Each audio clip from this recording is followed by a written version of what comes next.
La serie de la quinta generación está cada vez más cerca y con la reciente confirmación de que esta solo contará con 8 episodios, nos deja en claro que el formato de esta apostará más por lo serializado, lo cual no es para nada malo. Al contrario, nos podría brindar una experiencia más enfocada y con un mejor desarrollo. Sin embargo, esto hará que la serie flaquee en uno de los elementos en los que su predecesora brillaba, y eso es las metáforas y lecciones que daban muchos episodios, algunos que incluso llegaban a ser bastante serios. Seguramente has visto acerca de series animadas que, en su trasfondo o metáforas de sus tramas, albergan temas serios que los niños no entenderían. Y My Little Pony, al ser una serie que brinda valores y enseñanzas en cada uno de sus episodios, no es raro que en varios de estos toquen temas bastante serios e importantes que por lo general no esperarías ver en una serie de este estilo. Ya he hablado de esto en anteriores ocasiones, pero de manera muy general y un tanto diluida, por lo que ahora pasaré a hablarte de esos episodios en específico cuyas metáforas y lecciones son genuinamente serias, no necesariamente oscuras o deprimentes, pero que poseen un peso real en nuestra sociedad actual. Por lo que sin más, comencemos.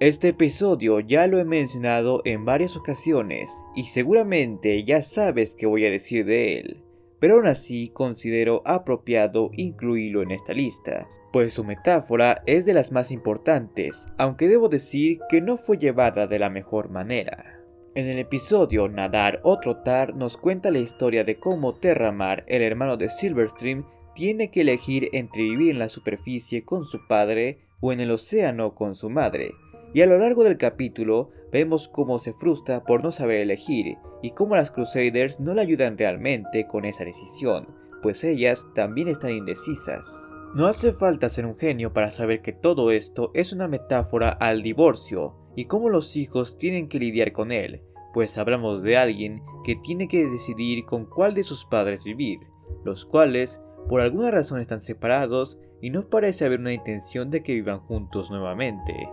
Incluso a esta metáfora podríamos sumarle cómo Silverstream no se ve muy afectada en este asunto, pues al ser la mayor y vivir lejos de su familia la mayor parte del tiempo no se preocupa por esas cosas, cosa que suele ocurrir con los hermanos mayores, los cuales no viven con sus padres, ya sea por independencia o estar internados en una escuela como ocurre con ella, pero esa suerte no la tienen los menores, quienes sí viven con ellos y sufren por este tipo de situaciones. Ahora bien, el detalle con la ejecución de esta metáfora es que posee un final positivo, donde Terramar es libre de vivir con sus dos padres simultáneamente e ir con uno o con otro como le plazca. Y seamos justos, las circunstancias de Terramar son muy favorables en comparación de la mayoría de los casos, pues sus padres parecen llevarse bastante bien y viven cerca uno del otro, cosa que facilita bastante a Terramar vivir con un resultado así, cosa que muchos niños de padres divorciados no pueden hacer,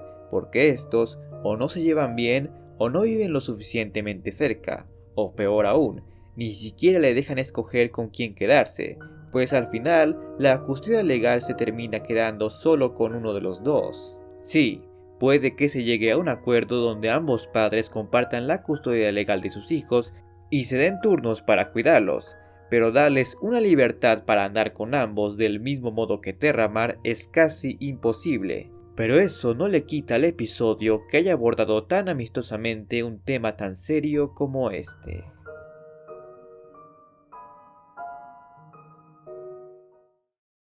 Cuando el episodio Volando hacia la meta fue anunciado, la expectativa hacia él fue alta, ya que muchos, incluyéndome, creíamos que sería aquí donde Scoralud finalmente aprendería a volar, pero lo que obtuvimos al final, honestamente, fue una lección más valiosa. No es ningún secreto que la falta de capacidad de vuelo de Scoralud es una metáfora a las discapacidades físicas, pero en este episodio logran darle un uso más grande del usual, pues como saben, la trama de este trata sobre cómo Scoralud sufre de acoso dada su falta de capacidad, cosa que la lleva a decidirse a poder volar, pero sus intentos terminan siendo en vano. Esto la termina haciéndola sentir miserable y que piensen que los demás crean que porque ella no puede volar vale menos. Pero no es así.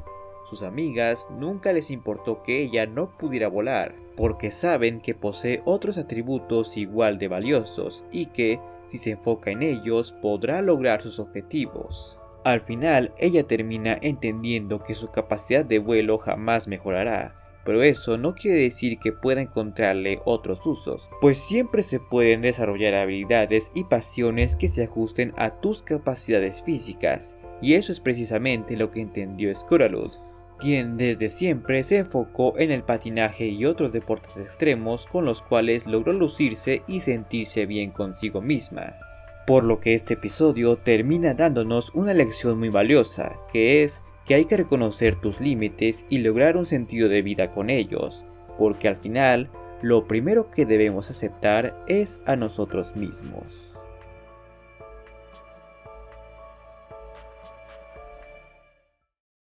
Series animadas que hagan uso de sustancias que generan adicción de forma disfrazada hay bastantes, pero que plasmen las implicaciones que estos conllevan de manera seria es algo inusual. Y My Little Pony hizo esto, no una, sino 2 veces. Aquí tenemos un empate de 2 episodios que, a primera instancia, no parecerán tener nada en común, pero solo hace falta analizar las circunstancias desde otra perspectiva para así darte cuenta de que albergan la misma metáfora.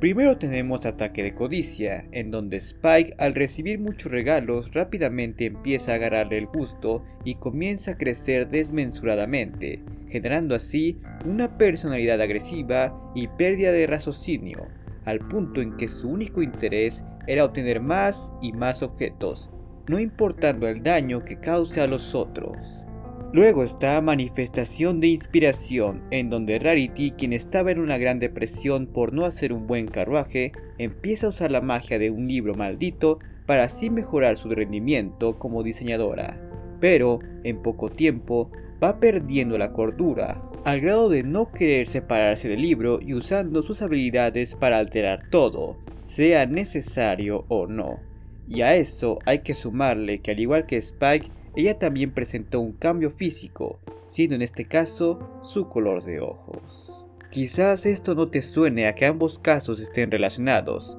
pero déjame planteártelos de otra forma, en la que así te des cuenta de su relación. En el primero, vemos como alguien que empieza a adquirir objetos o de cierta forma consumirlos para eventualmente desearlos desesperadamente,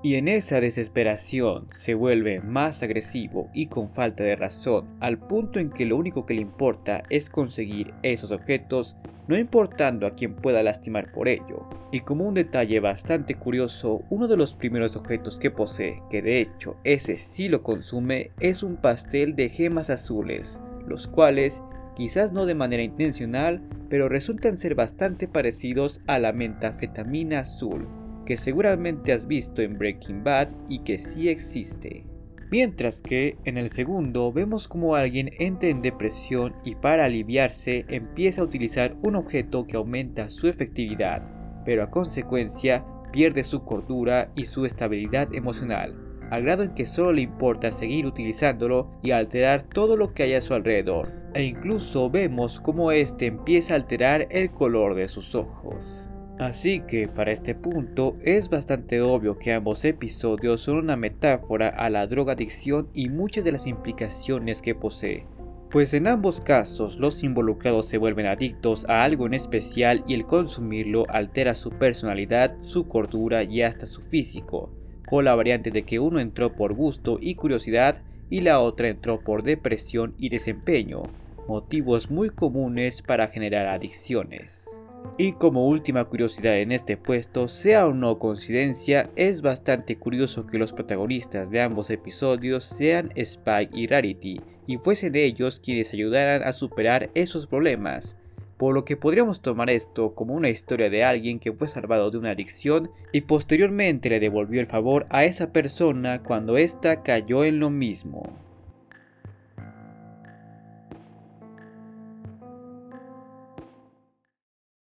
Este puesto es bastante similar al primero, pero es abordado desde otra perspectiva, pues mientras el primero nos mostraba cómo los hijos lidian con los padres divorciados, en este vemos cómo lidian con sus nuevas parejas. En el episodio Algo en Común vemos cómo Quibblepants inicia una relación con una madre soltera, y su mayor conflicto es ganarse el afecto de su hija, la cual está fuertemente apegada a los deportes, dado que su padre era un gran atleta, por lo que Quibble intenta desesperadamente volverse un experto deportista para que así ella pudiera caerle bien. Sin embargo, se deja en claro que Win Spring no le agrada porque no sepa de deportes, sino porque no quiere que él reemplace a su padre, una postura bastante común en niños con padres divorciados y más con padres viudos, que hasta incluso ha sido fuente de tramas de películas y series tanto dramáticas como cómicas. Lo mejor de esto es que, a diferencia de los otros puestos, en este la metáfora y lección no son tan sutiles, pues es bastante directa la situación de la niña, siendo quizás lo más ambiguo el que no sepamos si su padre las dejó o falleció, pero dada la forma en cómo se refieren a él, lo más seguro es que haya fallecido, cosa que reformaría la postura de Win, quien no estaba dispuesta a tener un nuevo padre. Pero al final entendió que tener a Quibble como padrastro, si es que podríamos considerarlo así, no significa olvidar o reemplazar a su padre, solo significa tener a alguien más en la familia y con quien compartir nuevos momentos.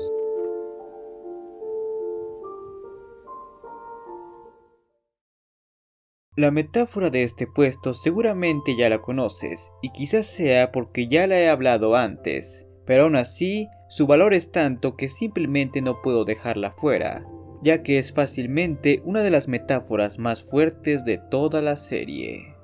En el episodio El dilema de Tanque vemos como Rainbow Dash, al enterarse de que Tanque va a invernar, ella entra en una serie de estados que comúnmente son denominados como las 5 etapas del duelo, donde primero vemos como ella se niega a creer que Tanque necesita invernar, y busca la opinión de varios para que la apoyen en eso. Después vemos cómo ésta se enoja porque mencionan el tema, y luego vemos cómo ella negocia con la situación al tratar de detener el invierno, y al ver que no lo logra, entra en un estado de depresión para finalmente aceptar la realidad. Por si no es lo bastante obvio, en este episodio vemos una clara metáfora al inminente fallecimiento de un ser querido, y para dejar esto aún más en claro, vemos como al final de este Rainbow Dash entierra a Tanque, que sí, sabemos que él no murió, solo invernó, pero la forma de cómo lo tratan da la impresión de que va a fallecer, por lo que Rainbow Dash, entendiendo que no puede hacer nada para cambiar eso, lo único que le queda es liberar su depresión para desahogarse y seguir con su vida.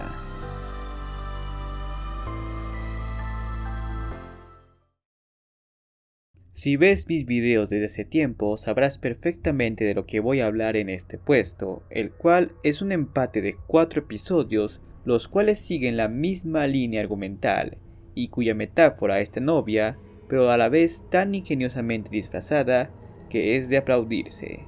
En el inicio de la 8ª temporada, Aventura Escolar, vemos como Twilight crea una escuela de la amistad, en donde acepta a todo tipo de criaturas, no solo a ponis, y es ahí donde el canciller Naysaid, una figura política, se pone totalmente en contra de la idea, ya que está convencido de que la educación y otros privilegios de Equestria son exclusivos de los ponis, y además tacha a los extranjeros como seres hostiles, incivilizados y que solo representan una amenaza para estos. Por lo que todo esto, como seguramente ya saben, es una metáfora a la discriminación que sufren los inmigrantes en Estados Unidos, los cuales no tienen que haber llegado de forma ilegal, sino que solo basta con ser extranjeros. Ya que no es ningún secreto que durante los tiempos en los que estos episodios se estrenaron, Estados Unidos tenía una fuerte campaña contra inmigrantes y su discriminación hacia ellos sigue vigente hasta el día de hoy.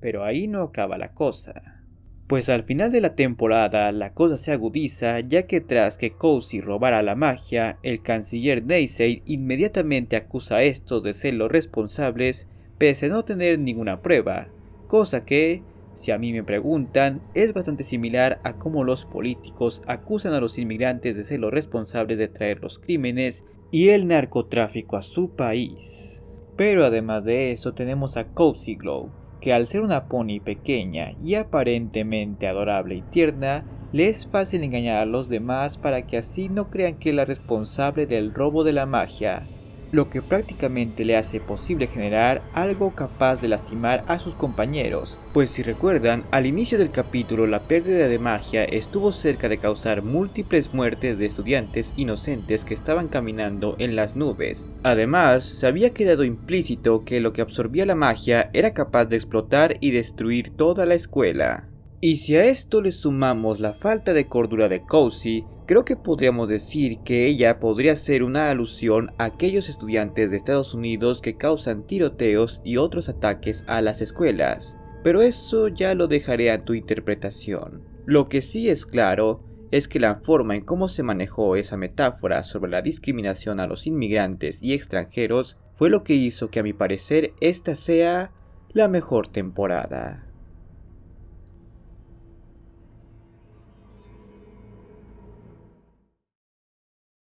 Siguiendo con el tema del racismo y la discriminación, el siguiente episodio fue el primero en abordarlo, y lo mejor es que lo abordó desde un punto de vista más común y pese a su antigüedad, aún posee bastante peso. El episodio La apariencia no lo es todo es el encargado de introducirnos a Zecora, quien en aquel entonces era vista como una especie de bruja la cual tenía la intención de devorar ponis, y por lo tanto, todos en el pueblo le tenían miedo y se escondían de ella cada vez que llegaba. Ahora bien, al igual que los Jun-Six, Zecora, por no ser una pony y venir de otras tierras, se le puede dar la misma metáfora, que es la discriminación extranjera. Pero hay un detalle que le da más seriedad a esta, y es que al ser una cebra, una especie muy común en África y de la cual posee muchas referencias por su estilo de vida, es inevitable comparar a Zecora con una persona de color. Y como un detalle todavía más claro, cuando las Main Six son infectadas por la planta bromista, ellas no dudan en acusar a Zecora de ser la responsable de maldecirlos, que, como te imaginarás, puede ser una representación de cómo las autoridades tienden a culpar a los de color tan solo por ser de color. Así que, el episodio trata concretamente del racismo hacia las personas de color, quienes, desde hace muchos años y aún en la actualidad, son víctimas de mucha discriminación, y que a diferencia de lo que ocurre con los inmigrantes, a los de color se les acusaba de muchas más y peores cosas, muy al estilo de cómo trataban a Zecora.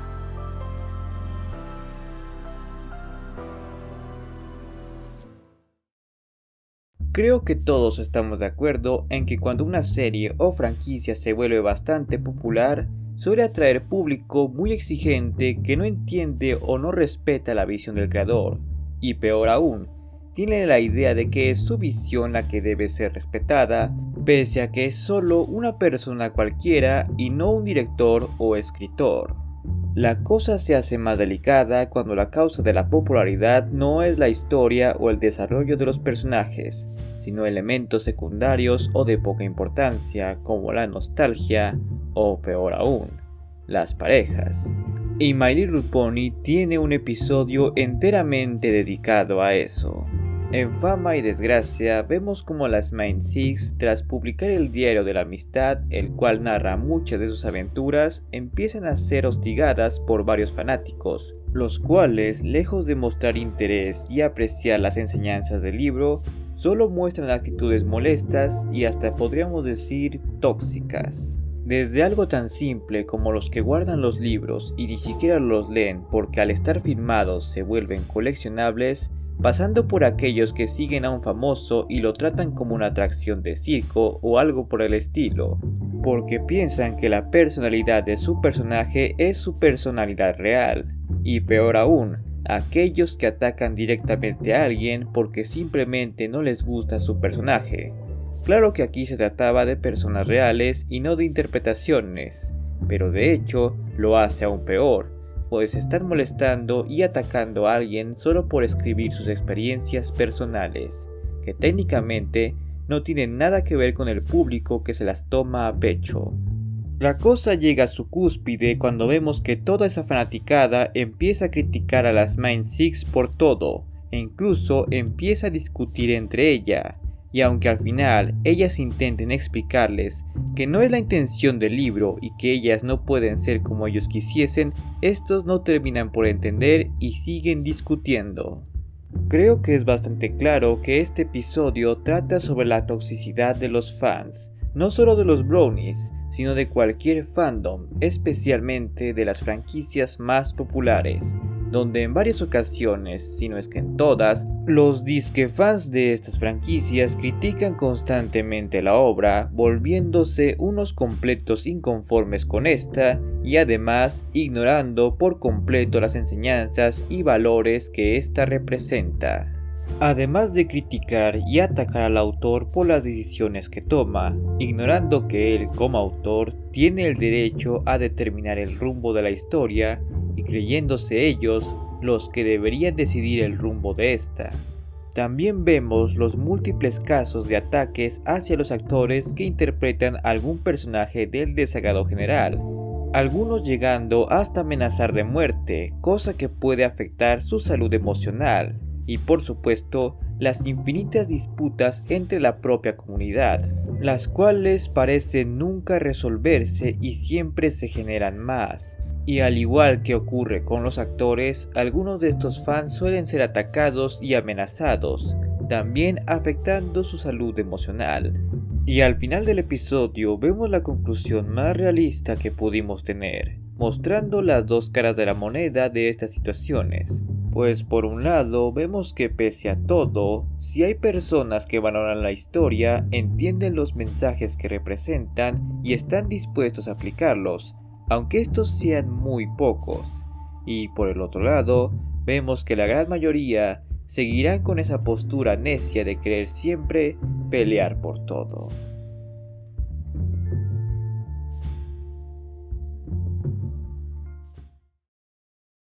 El puesto anterior fácilmente se pudo haber quedado en el primer lugar si el episodio del que voy a hablarles no hubiera existido, y es que su metáfora, lejos de ser una lección o una representación de la sociedad actual, representa uno de los hechos históricos más oscuros. El episodio en el oeste trata básicamente de cómo los ponis se adueñaron de las tierras desérticas donde corrían los búfalos para construir su pueblo y su huerto,